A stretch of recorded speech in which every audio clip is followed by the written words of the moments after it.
All right, guys, welcome back to the Real Quick with Mike Swick podcast. Today we have the number 6 ranked bantamweight in the UFC, Rob Font, who earned that ranking by absolutely dominating Marlon Moraes in his last victory. He's also teammates with Calvin Kattar, who's been on the podcast 2 times and is fighting Max Holloway coming up. Rob is just an absolute beast in the octagon. Seems like a great guy. So I wanted to have him on the podcast and get to know him a little bit better. For you guys listening on the audio platforms, we are posting these 9 hours early on YouTube. So make sure that you subscribe to YouTube and click the bell if you want to get these podcasts 9 hours early. And the reason that we're doing that is we're incentivizing our YouTube followers to leave comments, let us know what they think. This is how we can find out how to make the show better, who to bring on the show, how things are going. We love interacting with you guys. So just remember that, guys, for on the audio platforms. We are 9 hours early on YouTube. All right, so let's talk to Rob. Rob, welcome to the show. Oh, man, thanks for having me on, bro. Appreciate it. Man, I appreciate you being on. Congratulations, man. What a huge win you just had. Appreciate that, man. Hell yeah, man. I felt good, man. It's been a while since I've been in that cage, so it definitely felt good to get in there and get out. But, yeah, I can't complain, man. Excited about that one. Yeah, the fast ones are always good, man. And, it's a beautiful fight, man. Just absolutely beautiful. Your hands, your striking. It seems like you New England Cartel guys are working on your striking quite a bit. You guys got some sharp hands, man. Yeah, man. Yeah, we live in the damn boxing gyms. We're always in and out of the boxing gyms in New England. All the way from from Maine all the way down to Rhode Island. We really get out there and try to get some of the best sparring as possible. And it's paying off. We really do focus a lot on boxing. Obviously kickboxing and everything as well, but I think we naturally just box a little better. I don't know. And the Muay Thai too, man. You snuck in some elbows there. It's sometimes people don't think so much when they're getting overwhelmed. So if someone's coming at them and they're getting overwhelmed, or you're the one in this case overwhelming somebody else, and you're trying to finish them, and you're just trying to get out of there, and you just throw punches and go crazy like I used to do. It shows your fight IQ when you stop and think, and you're like, okay, so I'm throwing some punches, it's effective, but if I drop some elbows, that could be more effective. And you make that decision in such a split, under such pressure, and then you do it and land them so beautifully, man. I got to say that was impressive. I'm a Muay Thai guy, so I love seeing that. Appreciate it, man. Yeah, and I obviously we do a lot of obviously elbows with my Thai trainer, but we do the same amount of elbows on the ground as well. We try to get obviously from guard, half guard, obviously standing over top, kind of in that butterfly position. But it's weird how it's basically the same exact setup from standing to the bottom. Just if you don't see it like you said, in mid transition of fighting, it's hard to get there. But the moment he touched my head, I was like, there it is. I just let it rip. And it's I'm glad I landed it because it finally slowed him down. Man, I was sitting there like, what's going on? What do I got to hit this guy? Yeah, he with? seemed composed, man. I guess I'm gonna hit him with the elbow, and he just flattened out. But yeah, man, it's those things are fun to throw when you get a chance to. You finally get, obviously you play real nice in the gym, but when you get a chance to throw, man, it's just, it feels amazing, man. If it's how I remembered it, man, I think you popped him hard and put him down, and then he just kind of came right back up like a zombie. He was coming right back in the game, his head, no eyes rolled back, nothing, just completely coming back. And then you had to pop him again, I think, and then land that elbow, and then he was done after that, dude. He was it was just night and day difference. He came back. He came in and out at least 3 times. Yeah, but he came out. It wasn't even like the first time he came out. It was like nothing happened. He came out. You know what I mean? He looked like he was ready to come back and fight. It was crazy. I was like, get the fuck out of here. You were probably like, what the fuck, dude? So I got to ask you, I mean, obviously, tough fights, not tough fight. Well, they're all tough fights, but higher profile fights, less high profile fights.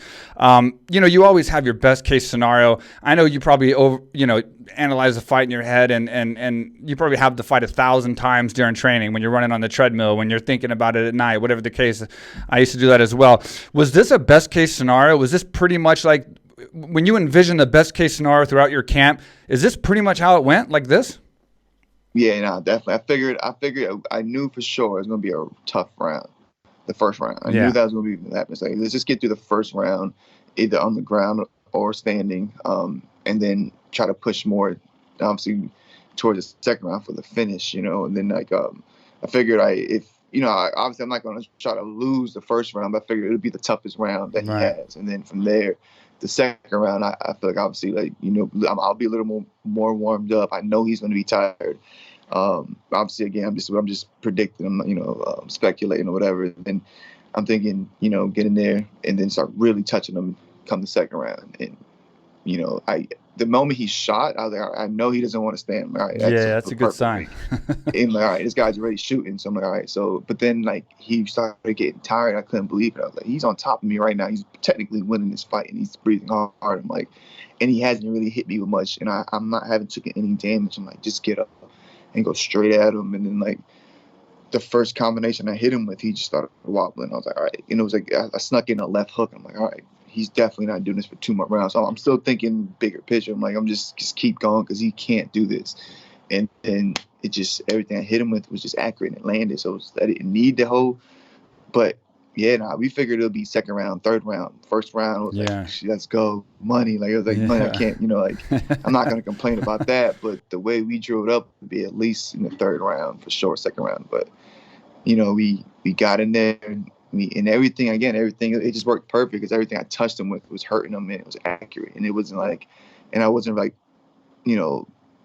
overdoing it, to the point where I could have kept doing that for definitely 5 more rounds. 5 more minutes for sure. It wasn't like I was sitting there just getting to the crazy bro. I was just sitting back and just touching them. Everything I touched them with was hurting them. So like, I'm in control. I could do this for 2 more rounds for sure. Definitely 5 more rounds. There's no way you can keep up with this. And we didn't need it. And like I said, the perfect world, we got him out of there. But we definitely figured it'd be second, third round.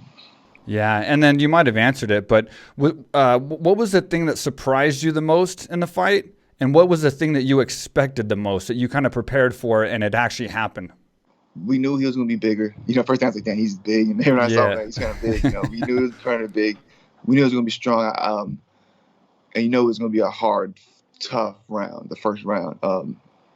Was surprised how quick he shot. I guess I was like, all right, I didn't think it was going to be quick. Shoot that quick. Exactly. And then even on top, I could feel I didn't want to rush because I could feel the high level of jiu-jitsu, but he didn't want to like really strike. It was just like I could feel like he's solid. I can't give up anything, So just don't give up your neck, don't give up your back, just come up.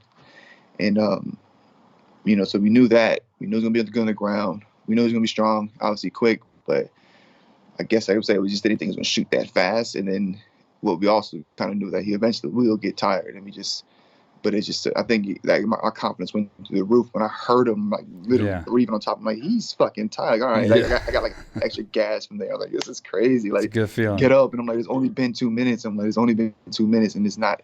And we haven't even got to any like real scrambles. It's kind of been like a real slow, like almost like a grappling match. It was like a slow, like not much going. He threw a couple punches, but it wasn't like that. And he's breathing on. I'm like, all right, get up. I know if I could just get up, touch the body a couple times, he's going to slow down. Those big shots are not going to be that heavy anymore.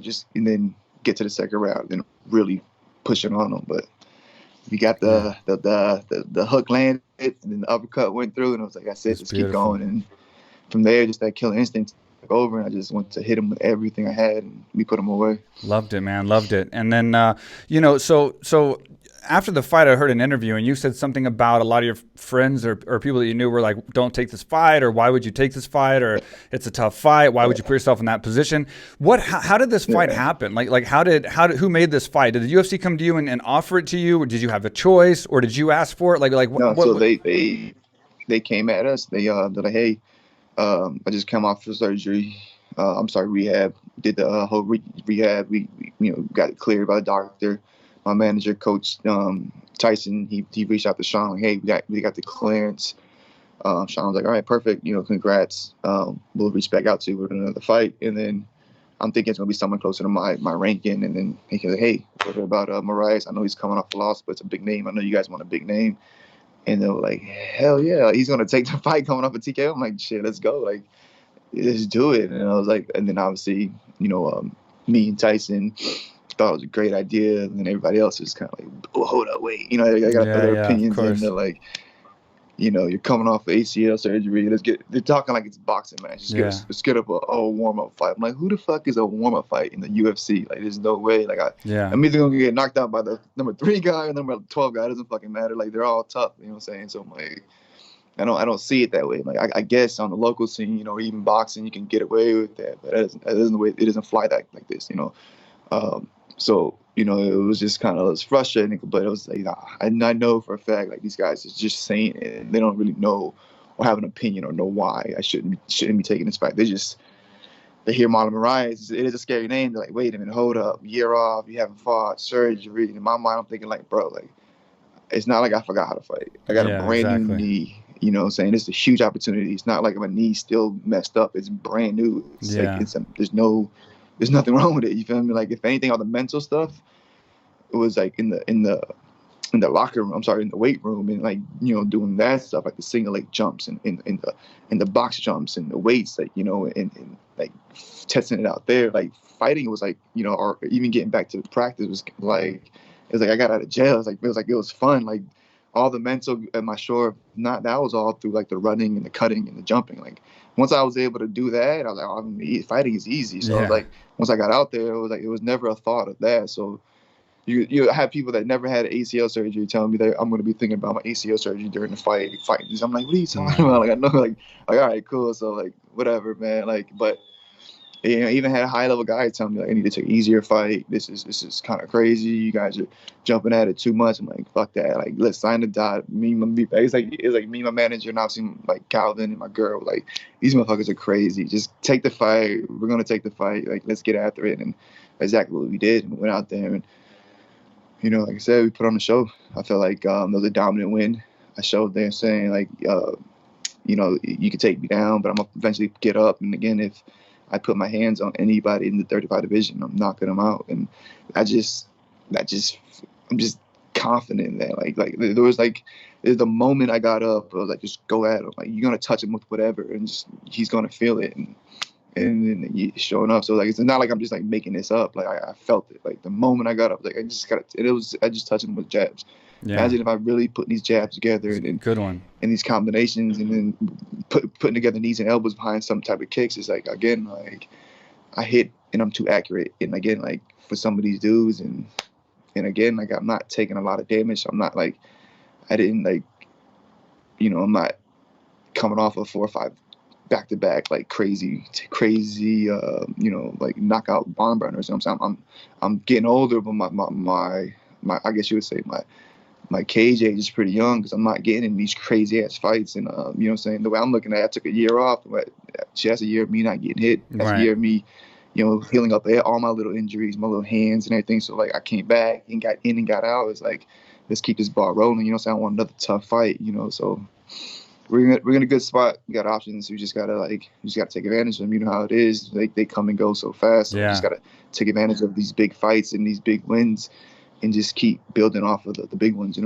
Yeah, and I see this as a classic risk to success scenario. And what I mean is, it seems like most of the time when you hear of successes, there was risk involved, and when you hear of successful people, they took major risks. And I think you took a risk in taking this fight. And now you propelled yourself in your career to a whole new level. And a lot of people, like when I was coming up, just to make it a little bit more, for the people that are more the newer fans that don't know how it was when I was coming up, a fight like this was a lot safer. You know what I mean? Like, you fight a big name guy, you lose, you win, you still fought a big name guy. As long as you do good, you're okay. You're still up there. You don't lose much, right? But now the divisions are so freaking stacked, and there's so many fighters. Even if you had a loss to Moraes, it's not like you would have dropped down 1 or 2. You could have just dropped completely down. I mean, you could have got completely like knocked off the ladder and had to climb back up. So it technically was a risky move for you, even though like in my generation or my my era, it wouldn't have been as much of a risky move. No, it was definitely a risk. But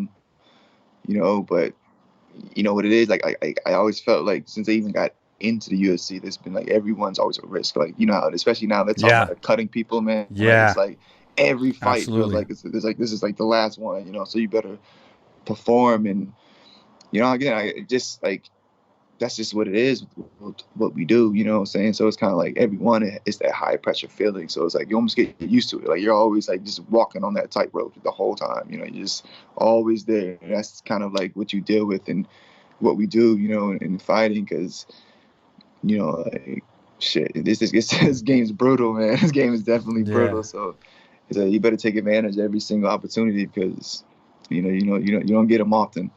Yeah, and I'm not comparing myself to you at all. Just a couple of similarities that I wanted to talk about because I went through some certain things. After your fight, you were very emotional, and that I understand. Yeah. Many fighters are emotional after fights, especially after big fights. I totally understand that. But a question I have for you is, have you ever used emotion before a fight? Like, have you ever got emotional before you walked out? Because, like, for me, every single UFC fight, I always walk into the bathroom stall, and then I think about kind of what brought me to that point. And you know, all the steps that I took, all the ups, all the downs, all the sacrifices, and I get to a point where I've like literally tears in my eyes, man, and I walk out and you wouldn't tell from the way I fought, but a lot of those walkouts, man, I was like fighting tears back from emotion. And I'm just wondering, because you were emotional afterwards, have you ever had emotions before a fight, like fire, like that type of fire before? This one felt different, man. This one just felt different. Like this was the first time I really felt it like that. And it was like I couldn't even hold it back. It was, I don't know, man. Like, it was just like a relief, like just like a big relief off my shoulder, I don't know, it's crazy, and I couldn't explain it. Like it was like like you said, everything just hit me out at one time. The recovery, the rehab, like everybody telling me I shouldn't be taking this fight. This is like one of probably the scariest dudes I could potentially be fighting. You know, like it's just like it just felt like a lot, and then I finally got there, and it was just over. And it was just like, what the hell just happened? You know what I'm saying? And just like, and then I got the camera in front of me, and then like obviously you envision this playing out, but then when it's actually playing out exactly what you thought, you know what I'm saying? Exactly. You see yourself, I want to be at the camera guy. I want DC talking to me. I want, you know what I'm saying? Like that's what, and then it's happening. It's just like, it just felt so good. And then it took so long to get that feeling back, you know, like it was just, I just like, you know, it just felt great. It just wasn't, I don't know. It was the first time I've ever like really, really felt that way. Like, it was just like that happy spot where it was so like warm and it just felt good. I just started crying, man. I couldn't hold it back. Emotion's powerful, you know, man. in a good way though. Yeah, in a good way. That's where like it's like almost motivating. Like, like I want that feeling again. I want to repeat that feeling again because there's no better feeling of like you said, throwing it all out there, sacrificing. You know, you're getting in there with one of the best guys in the world, and like. Not only winning the fight, but finishing in the first round in impressive fashion, and to the point where like you called it, not called it, but like you called it in the fight. Like, all right, just get up and go straight at him. Like, and knowing that's what got the job done. At the same time, listening to the coaches on the come up. You know what I'm saying? Like we would step by step, do this, do that, do this, come up, protect your neck, now go. And it was just like perfect. All I had to do was go out there, listen, trust myself, and everything that we preach. And I tell like even like my younger fighters or people I train, and it's true. Like you just got to believe in yourself, because I could have like, you know what I'm saying, been like, oh, here we go again with a bad attitude, and these guys don't want to fight with me. And I could have like, because you know, so I've seen guys like, oh, they don't want to stand with me, and then just stay there. Like, oh, just get up. Like if they don't want to stand with you, you got to get up, and then get up and then make them stand with you. And you know, it was just, like that. It was like, here we go. This is the opportunity. We're not going to let it slip out our hands, because a couple takedowns and this guy doesn't want to fight. It doesn't matter what he wants to do. It's kind of what you want to do. Go out there and make it happen. We made it happen. Yeah, emotion's very strong, man. And there's nothing better to tell you you're about to do something big or that you just did something big than emotion. I mean, your body doesn't lie. So it's like, that's a good way of like letting you know what's up. Going kind of off the emotion thing, you know, a lot of fighters stay calm before a fight, like be it fight week or whatever the case, and then they get amped up right before they either walk out or on the way to the, different times they decide to get amped up before the fight actually starts. What do you do to stay calm during fight week? And then what do you do to get yourself kind of like either amped up or in that fight mode that you carry into the octagon and actually start fighting? Yeah, so I just, we just really just kick it and bullshit around the whole like fight week. Try to keep it super relaxed, keep it chill. Before depending on where we're at, we'll either see, the town we're in, hit the movies, go around, shop the malls. Obviously now it's different with the pandemic, so it's kind of like trying to get creative and figure out, games or things to watch or audiobooks, something to listen to, just trying to keep your mind off the fight. And then for me, it's kind of like it's trying to stay calm the whole time until we get to like the locker room. Right. And from there, amping it up, because like I don't like being up and down, up and down, up and down. So I'm trying to stay calm the whole time, and then start amping it up as with my warm up, and start getting a little more antsy, get a little more pop on the pads, a little more quicker with the sprints, and then as we get closer to the fight, and then I bring it not down, but I kind of like try to stay like almost like 60% as I'm walking out, and then once I get in there, it's like let's just go, and then from there it's all because even then, like once you get in, it still feels like it's taking forever just for them to say go, so like once I get in, I walk out, get in there, I'm staying calm, try not to overdo it, and then just slowly just kind of take off and just try to like push the whole time, never really pull back from there. Like, I feel like the moments I pulled back and tried to do less, I always lost, and just wanted to keep pushing, keep pushing. And from there, it's like, like I really do feel like, if you're, you're constantly just kind of pushing a pace and doing what you want to do and being offensive instead of just being defensive and kind of holding back, like, a lot more opportunities, a lot more happens for you. Obviously, again, there's risk. Again, you're doing this with some of the best guys in the world, so you're going to get hit. And just how do you just got to stay calm and just, relax and deal with the strikes. But yeah, no, I just try to stay calm as possible throughout the whole process. And then once I get in there, just pick it up, have fun, and just relax, listen to my corner, and just react and have fun. And from there, it's gonna work out or not, and you got to figure it out as it happens. And that's when you got to just make it happen and play, almost like freestyle and just ad lib and just make things happen. Because how it is. You drop a game plan, and the moment you get in there, it's completely switched. Like I would have never figured he would have shot in the first 10 seconds. Yeah. It's just it wouldn't have I wouldn't have written that down. But things happen, and then you got to adjust, and that's the best thing about MMA is like you draw it up in your head, and it can go completely the other way, good or bad, and it's just you got to know how to react to that and have answers for everything basically. And I don't think anybody outside of the sport of MMA, I mean, maybe boxers, some other combat athletes, but definitely in MMA, when you fight and you have all this on the line like this and you're so nervous before fight, I don't think anyone can really understand that feeling you just had when the fight's over. And it's almost like disbelief. Like you can't even, like for me, it was like almost like disbelief. Like, is this shit really over? Like, is it like, am I done? Like, I don't have to fight anymore. Like, I can like go back to my corner, and then I'm gonna get my hand raised and go back to the locker room. Yeah. It's a crazy feeling, right? Yeah. Especially against such a big opponent. It's like for me, it's like it doesn't seem real. I gotta watch it like 100 times. Like, oh, all right, crazy. Like, all right, oh, I did hit him with this. Like, because even when it's happening, you don't even like really know what's going on. Yeah. So you see the replay, and then you're like, oh, okay, it was a right hand, not the left hook. I thought it was a left hook, and it's just like it doesn't seem real. Then obviously, especially now, they're just trying to get you through, so they're shuffling you through fast. And then like it didn't hit you till I get to the bath. Yeah. I'm back to the room. I take a shower. I'm like, whoa, what just happened? You know what I'm saying? And then you sit there. Obviously, your phone's just blowing up. Yeah. You go back and watch the replay. I'm like, oh man, all right, cool. Then it's just like for me, it's all right. Oh yeah, it's about to get harder now. Now it's just everything's gonna get harder from here. You know what I'm saying? Because now again, like I said, I'm in there. I just beat off the number three ranked 3 guy in the world. Now you're talking big fights, man, tough fights, veterans, ex-champs. You know what I'm saying? So it's like, all right, here we go. This is what you asked for. Like, let's now in my mind, I'm like, what do we got to do to get better? Yeah. How can we make that performance get better? Like, what do we got to do to mentally be better, mentally be stronger? How can we make fight week a little smoother? How do we? And then from there, it's just like the shit just starts then the roller coaster starts all over again. Because again, like I said, now I get the opportunity to maybe fight a guy like Jose Aldo, TJ Dillashaw, Cody Garbrandt. These are big names, big fighters. These guys I watch, what I'm saying, coming up, and I can put myself into that talk and that mix, and it's like, all right, here we go, right back to the camp, right back to it, and then I got to come back, and it's like, I got Calvin Kattar, he's got Max Holloway, another big fight, so I'm like, I'm right back into it, so it's like good problems, it's like good problems like to have, and but it's like, you just know, like, oh shit, here we go. This is gonna be anything from here out. It's gonna be harder and tougher, faster, bigger, stronger, all that. But that's the best part about it. Now you get to rise to that occasion and you better tighten up and you rise to the occasion, and get faster, quicker, stronger, smarter, or just, be in better condition or whatever it may be to figure out how you win this fight. But there's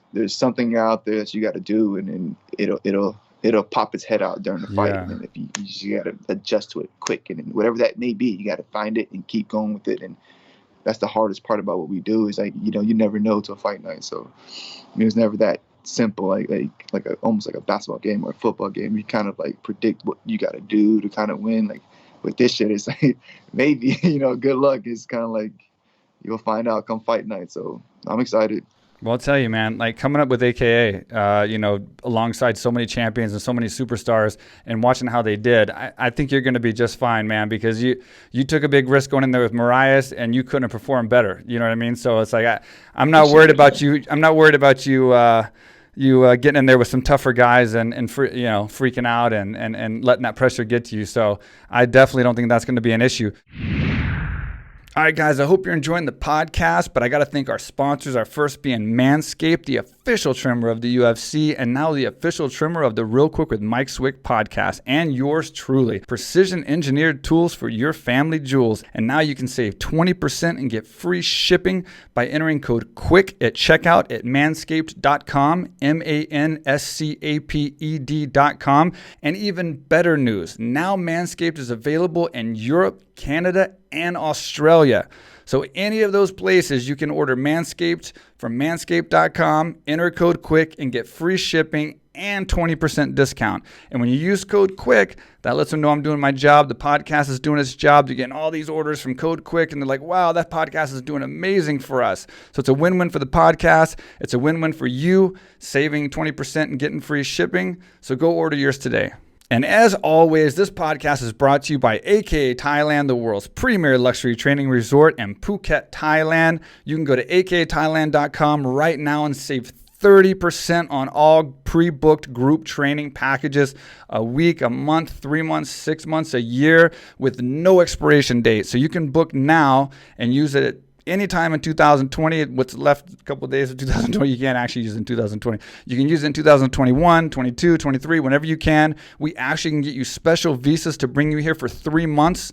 It is with a quarantine, but we can get you here as of right now. They are allowing people from most countries, so email us, and then we can let you know all the details, info@akathailand.com.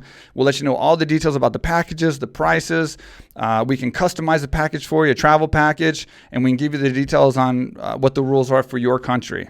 So check that out. Go to akathailand.com, save 30%. If you're not familiar with the gym, you haven't seen the commercial, here it is. What's up, everybody? I am here in Thailand. This is the first time I've ever been here. Been dying to come here for years. Mike Swick, he's one of the big reasons he's been trying to pull me down here. What he built down here, AKA Thailand, is incredible. There's people here from all over the world.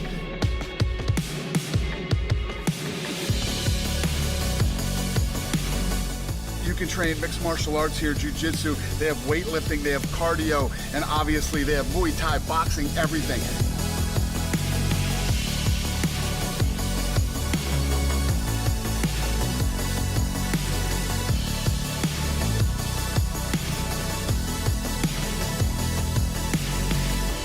I'm telling you guys, I know everybody wants to go to Thailand because Thailand's so cool, but you can't come to Thailand without coming to AKA Thailand.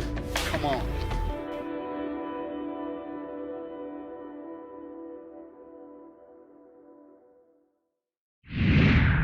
Obviously, another thing that wasn't an issue was what seemed like not an issue to me in your fight, obviously, was the COVID situation. How was that for you fighting under all these new regulations? It obviously didn't seem like much in the ring, but was there anything that was, complicated or kind of negative about the whole thing, or was it just another day in the office? No, I mean, it was, obviously less media, no open workout, so it was less to do during fight week. The fight camp went smooth. We were kind of a small team anyways, and we bring in, like the boxing sparring, we'll bring in the Muay Thai sparring, and then we'll either, but even with that, like we just got a warehouse and we just threw up a cage, and it's kind of trying to mimic that quiet, low key. Oh, nice. Not many people in the arena type thing. Good Basically, thinking. the only thing that kind of stopped with us was the big like sparring days. That big like Saturday where everybody just kind of meets up. So that kind of stopped. And then the big like jiu-jitsu days where everybody meets up and just rolls and just everybody links up, wrestle, kind of grapple. So those 2 days stopped. But for us, it was like we would go to a boxing gym twice a week, spar there, and then for like first couple of weeks, and then we'll bring the MMA guys in to the warehouse and we'll do more MMA sparring. So sparring was easy. The MMA and / like BJJ drilling, that was just like just get two guys together, meet up at the mats, and just drill. That was always kind of like how we did it, anyways.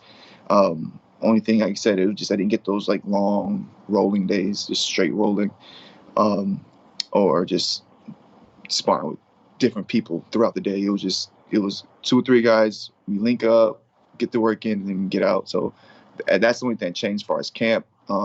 As far as like the fight week, it felt simple. I did it twice with Calvin, so I got to do when he fought with when he fought Jeremy Stevens and when he fought Dan Ige. So I kind of had an idea how what fight week would be, how what the walkout would be. So I had an idea of the food, everything. So it felt normal, I guess you could say. I've said it's because obviously getting the experience and watching Calvin how he did it, and then as I got out there, it was only thing I can remember. Really, was just the cage was definitely a little smaller, and that was it.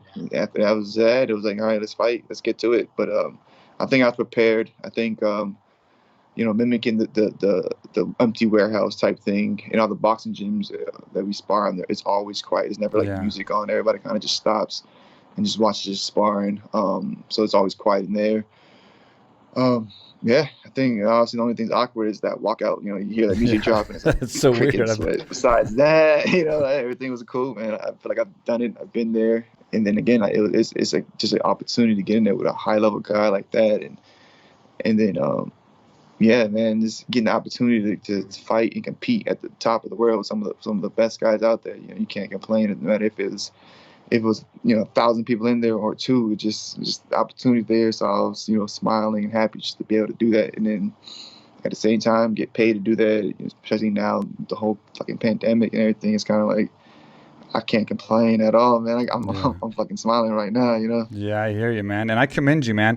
Like, I just had a big rant on the media, and I have to tell my side probably a little bit more later on. But I had a little rant on the media in my last little clip that I made on my podcast. But I commend you guys, man. Like, there's not enough press for you guys for going through what you're going through and going out there and fighting under these conditions and putting on these fights so we can sit at home and watch great fights like you and Moraes and all these. So I commend you, man. And I if no one else does, I'm definitely going to tell you that I appreciate and respect the hell out of you guys for going out there and putting these fights on and not giving a shit about the risk and not giving a shit about the quarantines and all the regulations and all the hoops you got to jump through, which is in an already extremely tough sport.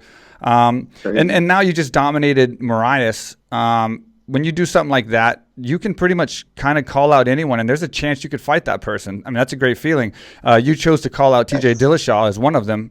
And just hypothetically, if you were to get a fight, say, with TJ, obviously it's a no-brainer. His ranking, his status, who he is. I mean, there's a lot of pluses that's obvious. Is there anything about the fight, like the actual physical fight, that interests you, that you want to challenge yourself against him with? Like, is there anything in his style that excites you and that you would like to get in there and challenge yourself and mix it up with him, other than the ranking and the profile? Yeah, also, all that's a bonus. For me, I want to test myself against somebody that throws that much output. He throws a lot. He throws a lot. But for me, I see there's a lot of opportunities for me to sneak something in as well. So he'll get out there. The output is going to be ridiculous, from the kicks to the way he's putting together. The way he's putting together the hands with the kicks and the way he's switching stances. But I feel like once I lock in with my jab, I feel like I can shut a lot of that down. And I feel like he's been getting hit a little too much lately. That I feel like if I land a combination on him, I'm gonna be able to hurt him early.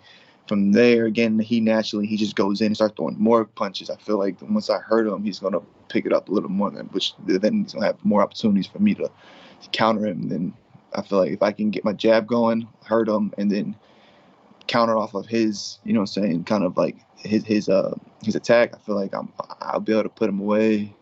And you know, again, so you know that excites me. You know, fighting a guy like that, a veteran ex-champ. You know, I want to see how long, like, how test his cardio as well. You know, see how, you know, like, see how long he really can go. He's known for, you know, for his cardio.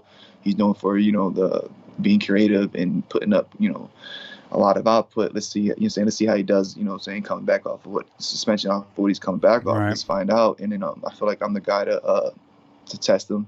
Yeah. I feel like you know, my reach is going to give him problems. You know, I feel like he's going to run into a lot of shots. He does land a lot, but I feel like he's going to run into a lot with me. And then, yeah, you know, again, like another big name going off of Marlon Moraes, TJ Dillashaw. Like, you can't deny me a belt after that, you know, especially if I finish this guy the way I plan on finishing him. Yeah. And then if that fight doesn't happen, is there anyone else that you would like to fight that would excite you, and why, if you could choose? I mean, you know, anybody in the division, obviously. I think realistically, TJ Jose Aldo is the one that are kind of, like, I guess, available. I'm not sure what Cody Garbrandt is doing. I know he's trying to go to 25. But that's another name. Realistically, I'm thinking, you know, TJ. Again, I don't know, obviously, God forbid anything does happen to, like, that Frank Yeager Stan Hagen fight, I wouldn't mind jumping into that. But again, like, that's, you know, that's not realistic. I would say, yeah, TJ or Aldo. Hopefully, you know, TJ doesn't take it. We get the Aldo fight, and another. I can't complain having options like that. If either I'm fighting TJ or Aldo, it's like, Yeah. shit. All right, cool. That's two big names in my list anyway. So, like, why not get in there and you know, mix it up? But I think those two, the guys, only that's realistic, really. And I know you said you'd be ready to fight again in March. But since you're in shape right now, and then you're jumping in here with Calvin to get him ready for Holloway, is there any reason why you're waiting? Like, you'd rather wait to March, or would you still possibly take a fight before March if something came up interesting, or someone backed out, or, you know, these fights people are backing out right and left? Yeah, definitely, for sure. Yeah, I definitely would say, like, because I know Jimmy Rivera, Pedro Munoz is fighting as well. I would love, you know, if anything would happen to that, I'll be a guy to fill in. You know, if they quickly want to turn around and book a fight, I'd love to do that too.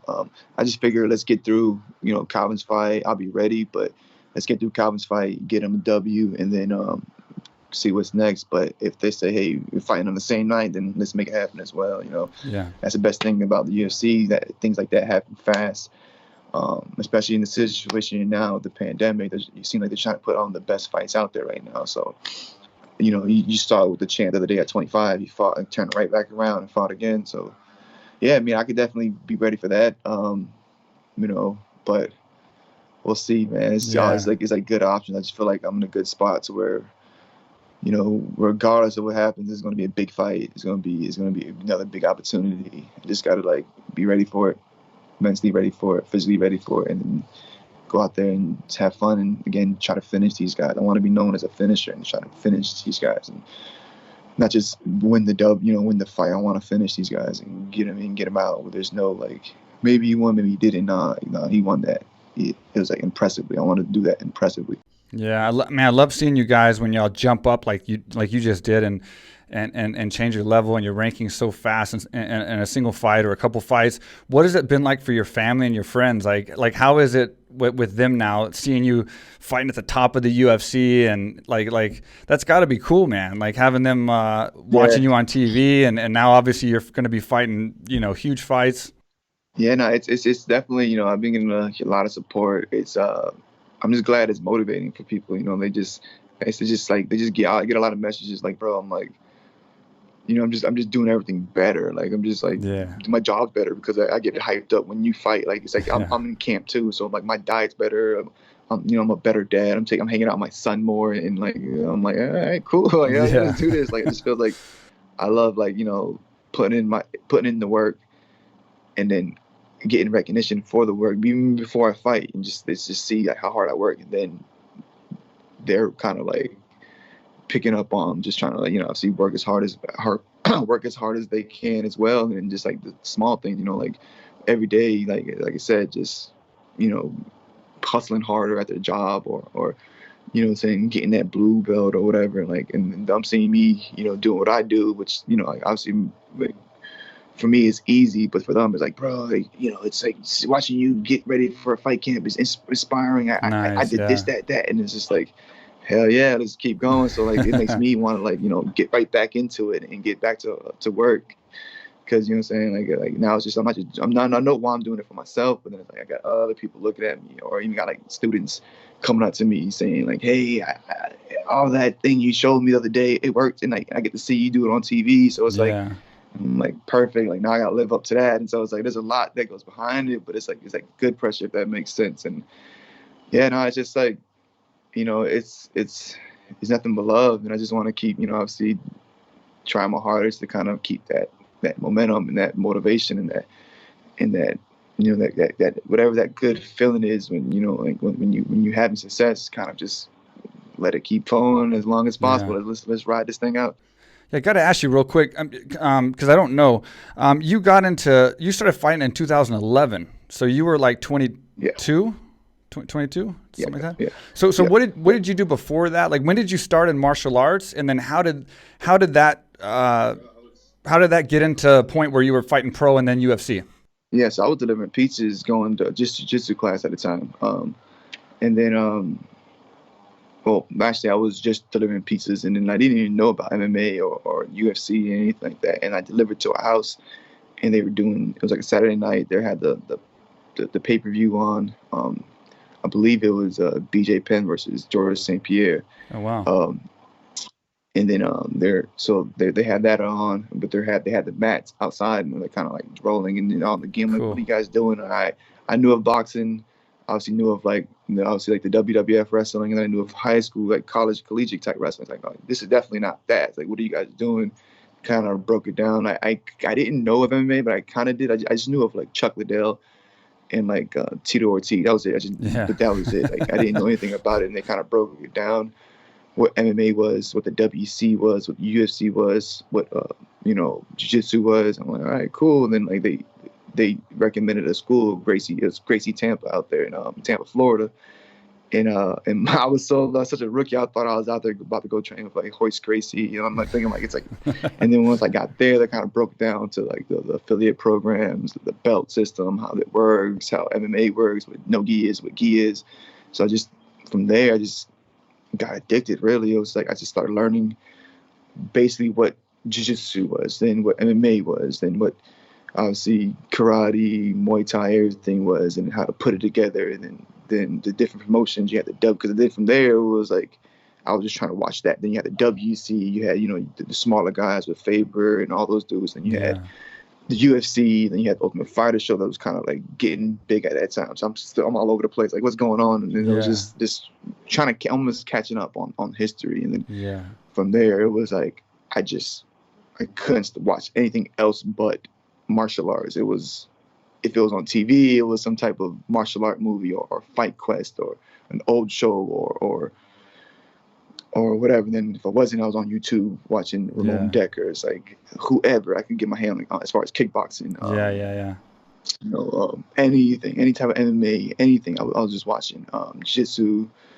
And then from there, it was just like nonstop in class, nonstop learning it, nonstop just hanging around, just guys that did it. And then from there, it was like just slowly getting into shape. And I'm like checking out CrossFit, I'm checking out my diet, I'm slowly just getting into everything like that. And then, you know, it just kind of took over, like to the point where I didn't even watch basketball or football no more. It was just, that was it. That's all I watched. Like it got almost like addictive. Like where again, I was like, that's all I did was just watch martial arts. It didn't matter what kind of, like, it could be boxing, it could be a Rocky movie, it could be blood sport. It didn't matter. It was some type of martial art or fighting or whatever. And then a solid maybe year and a half, 2 years of that, I moved up to Boston, Mass, and started training at City of Tongue. And it was just from there, like, I got around a lot more other like professional fighters, and then I was kind of like just a sparring partner. I was just the sparring dummy. I was just like, hey, you come here, you sit here, you do this,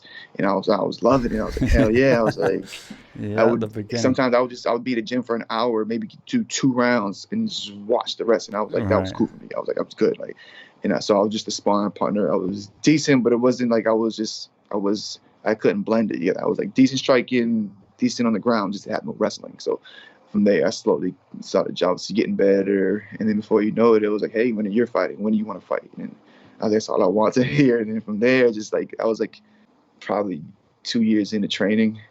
And then we took our amateur fight, lost that amateur fight, got gassed. I beat this kid up for a round and a half, just beat him up, and then got gassed. And then from there, got a higher strength conditioning coach. And I was like, just kept going, we won 3 back-to-back from there. Then we made our pro debut. First round finish in my pro debuts. Lost the second round. My second fight, lost a decision, and from there I racked off 10 in a row.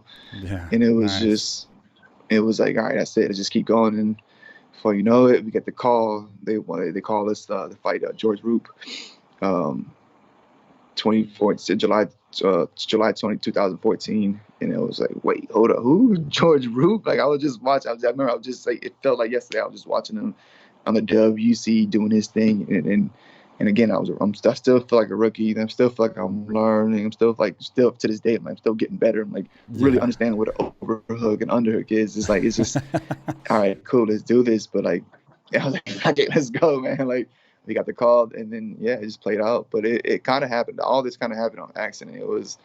I literally was just delivering pizzas, partying too much, bullshitting, talking about going back to school. It just really wasn't.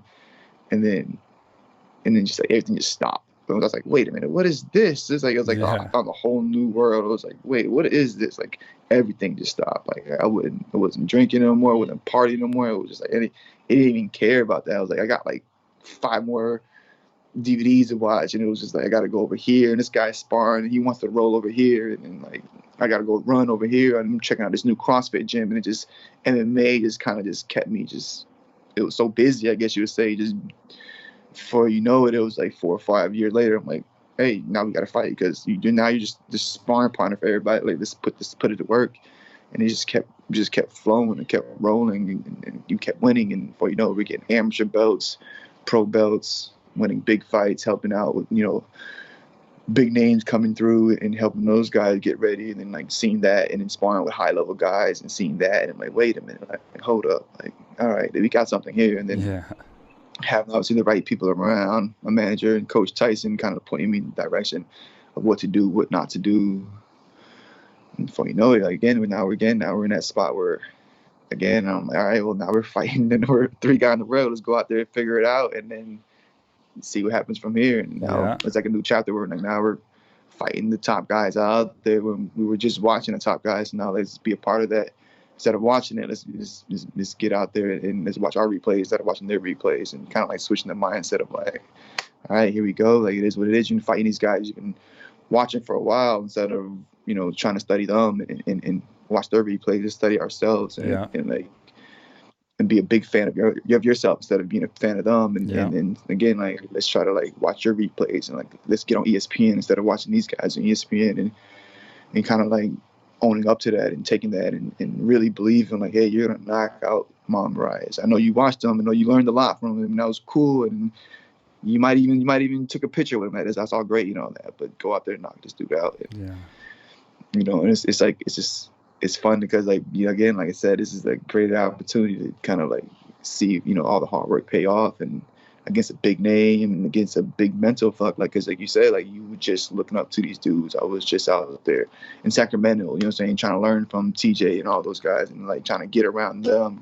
And it's just like, wait a minute, now we get to fight these guys. So it's like, it's fun, man. I can't complain. I get to do what I love. And I definitely wouldn't change anything right now. I'm loving it right now. I imagine. And that's awesome, man. It's a great story. And, it's cool because not only are so many people looking up to you now, and you're that guy they're watching, but, man, you got ranked UFC fighters now that are ranked in the UFC looking up to you and watching you and eyeing you and studying you. That's incredible, man. That's incredible, man, to go from where you came from to, like, now you have, like, top-level name fighters that are keeping their eye on you and possibly training for you depending on who you fight next. And that's awesome, man. I love this kind of stuff. It's huge, man. It's huge. Like it was one thing, like Mariah says, like, damn, man, I knew it. You know, it's like when he said that, I was like, it reassured, like, oh yeah, like he just, damn, I knew you were gonna be solid. And I'm like, you damn right, man. Let's go, man. Like, hell yeah, like it's fucking dream come true. It's like you put the hard work in, put your head down, and just get the job done, no matter what it takes. You know, and just figure it out. And like I feel like we come with that mentality, and yeah, I guess I would love to kind of keep passing that down. To, like, no matter what it is, just it's gonna suck. Just put your head down and get the job done. Like you'll figure it out. You know, I feel like I'm a good example of that because again, like I wasn't like I had a squeaky clean record coming up. It was like I've lost my first one. Like I lost my second, second pro fight. I lost 3 in the UFC. You know, I'm just kind of like shit. Like people like even had people like, you sure you're ready for this? Like, there's a big one. There's another. You kind of choke every time you have the big fights. I'm like, oh, thank you, man. Yeah, I think I'm ready, man. But it's like, yeah, and I was like, and even now, like I said, like, oh, we knew it, but like he wasn't saying that last year. You know what I'm saying? So it's kind of like I'm like proving to myself every time, every fight, every camp. I'm like, I'm just slowly getting better, and I'm seeing it, and like I'm proving it to myself, not for anybody else, but I can see the improvements in the sparring. I can see it, the improvements obviously in the cage, and then like that's cool and all. But then even like I said, like before that, like the improvements in just the mentality and then the habits and working with mental coaches or just trying to like improve every little aspect of the game. I can see it, I can feel it. So it's like I feel like we're in the right path, and like before you know it, we just keep doing that. So there will be a belt in Boston. Like I can't wait to be the guy to represent that.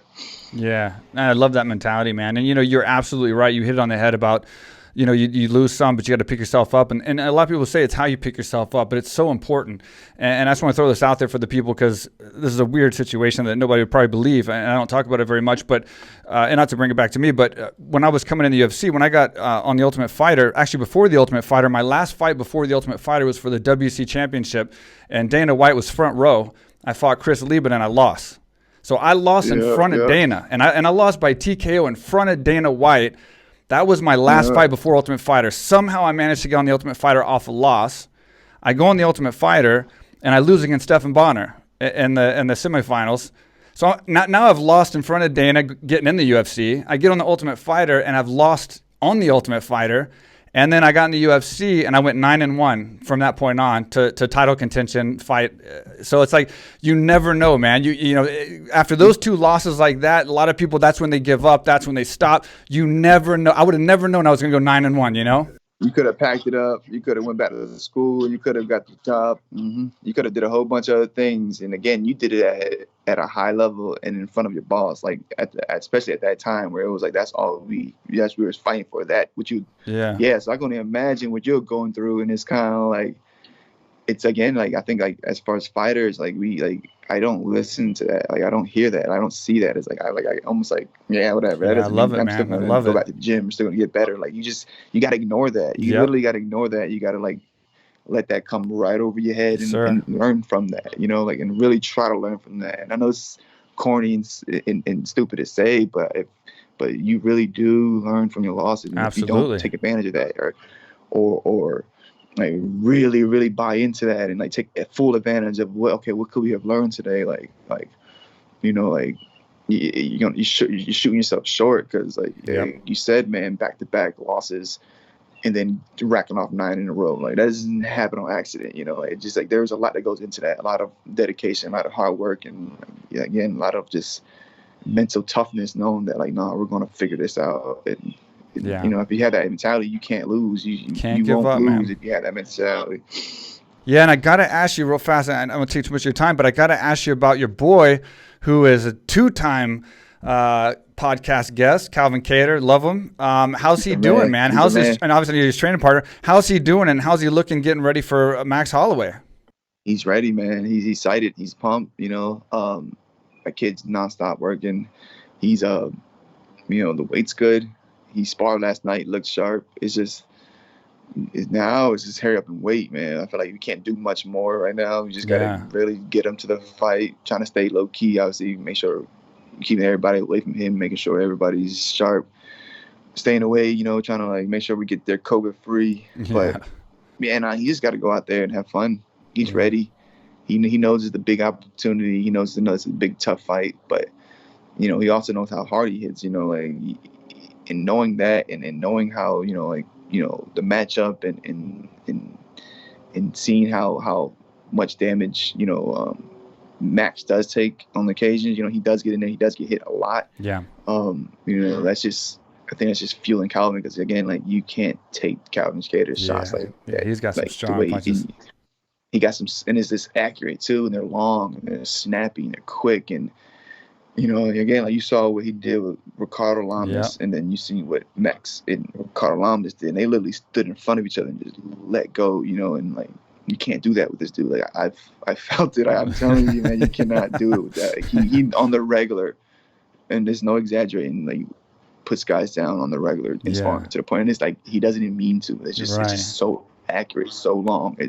He's so sharp, and like, you see, it's literally just a jab cross, and those two alone is like, it's impressive. It's really impressive. Like, I'm glad I didn't fight that good. Like, it's impressive, because like, he on the regular, high level boxers, MMA guys, like, it doesn't matter. Like, he puts guys down, and he's such a nice guy. He doesn't mean to do it, and he's like go down there crying every single time he does it. So he's like, fuck, I didn't do it. But it's just like, he's so accurate with it, so long. Like, so I'm really intrigued in seeing how this fight plays out, because I can see a first round knockout with just the first combination and even on a high level guy like Max. Don't get to it. So I'm not saying like this is not going to be a tough fight, but like, it can go just as quick as the Marlon Moraes fight. It can go just like that, just how hard he hits, how accurate he hits, like, to the point where it's like, it's again, like, it inspires me to try to get that accurate, that, and have that much length and rotation on my shots, and he just has it naturally.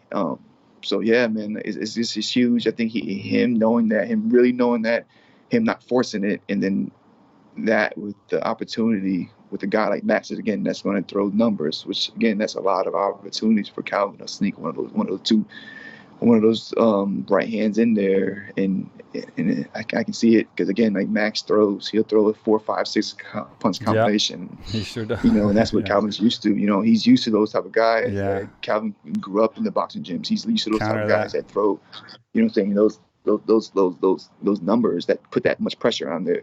I think what we want to do is kind of match the pressure at first and get off first before Max does, and then slip in something big in between his counter. So we'll see. Then again, like I said, it's tough though, because, you know, ex-champ, you know, Max Holloway, he's been damn near grew up in the UFC. You know, all his fights are pretty much in the UFC, so he got that experience. But like you see in the last couple of fights, man, he gets hit a lot too. You got the Dustin Poirier fight. You know, he went at it pretty good. What was the last one? The Volkanovski. I kind of gave him that fight. But, you know what I'm saying? But, you know, you saw the leg kicks, he gets touched up a little bit, but I think a combination of us changing levels, us touching their legs, us kind of like, you know, keeping him at range, and everything he puts on, making really capitalize on every mistake that Max does, and I think we can get this finish in and out in the second round. Again, it's going to be hard, but I believe in Calvin. I know he believes in himself, and I believe in his power. So, yeah, man, January 16th, man. I'm calling it, man. Second round knockout. So without giving anything away strategically, is that what you're saying you think is going to happen in this fight, if you had to break it down? Yeah, I think we're going to touch him up a little bit everywhere. You're going to see a little more creativity from Calvin, and I think second round we're going to put him away. Awesome, man. And then lastly, got to ask you about the Conor McGregor Dustin Poirier fight. What are we going to see this time, in your opinion? Oh man, that's going to be fun. You know, I do like that it's at 55. I do believe Dustin was cutting a lot of weight. He's a big boy. His boxing and everything's always getting better. McGregor, on the other hand, is obviously he looks sharp in the Cerrone fight. From what it seems like, he's putting a lot of work and he's always training. So it's gonna be interesting. But I think I'm gonna go with Poirier on this one. I'm gonna go with the underdog and see how he comes back and does his thing, man. Gotcha. All right, man. Well, listen, Rob, thank you so much for taking the time out to come on the show, man. It's been an honor to talk to you. I see great things in your future. I was super, super impressed with the Moraes fight. I know you're headed straight for the top, and I'd be honored for you to come back on the show when you get a fight book just to give us a quick update. Let us know how you're doing. Let us know how the fight camp's going. Let us know how you feel. I'd love to have you back on, brother. Hell yeah. So once we get the fight, man, call me up. Let's do it. I'll call you right back. And then we'll get it going. And when you're ready for some more of that Muay Thai action, dude, you want to come to Thailand? I got you, bro. I got you up here. I gotta come out seriously. So how is it out there right now? What's the deal with the? I mean, it's like lockdown, bro. You have to go through a 2-week quarantine to come in the country. So you got to go stay at a hotel for 2 weeks. And then after 2 weeks, you can pretty much roam free because they test you obviously throughout the 2 weeks. I think the next step is going to be vaccinated people because everybody's getting vaccinated now all across the world. So I think the next step is going to be if you're vaccinated, you can come in. If you're not vaccinated, you got to quarantine. So it's just been kind of really, really slow for 9-10 months, man. So I'm ready for customers to come back to the gym and fighters and get this thing going. Like I need to get out there ASAP. So I'm definitely gonna hold you to it. Once we figure this whole fucking COVID thing out, I gotta get out there, man. 100%. Well, congratulations, man. Ride your high. Enjoy your time because I tell you what, it's all fun and games until you get that next name. And then once you get that next name, it's like that stress is back and you're back in the camp. So enjoy yourself, brother. And thank you for being on the show. Appreciate it. Thank you, man. All right, there you go. Rob Font, number 6 ranked bantamweight Rob Font. What a great podcast. I love talking to guys like this, and I love seeing guys so humble that just they get their big breaks and they take them and they excel. I mean, what an absolutely perfectly fought fight against a very, very tough Moraes. Like we talked about, it's a big win. He jumped the rankings. Yeah, he's at the top, but now it's going to just be a dogfight after a dogfight. He's going to fight the best of the best. But you know what? That's what you get in it for. That's why you fight in the UFC, is to fight for the championship, fight the best. So hats off to him for that. He seems to be focused and ready and hungry, and he's already going back in the gym helping Calvin Kattar, which I also want to wish the best of luck to in his upcoming fight against Max Holloway. We might have something here with our podcast. All these guys winning their fights. Hopefully Rob Font will come back in when he gets his next fight booked, and we'll get an update from him as well. Hope you enjoyed the podcast. Hope you took a lot from it. I think we got a lot of great information from Rob.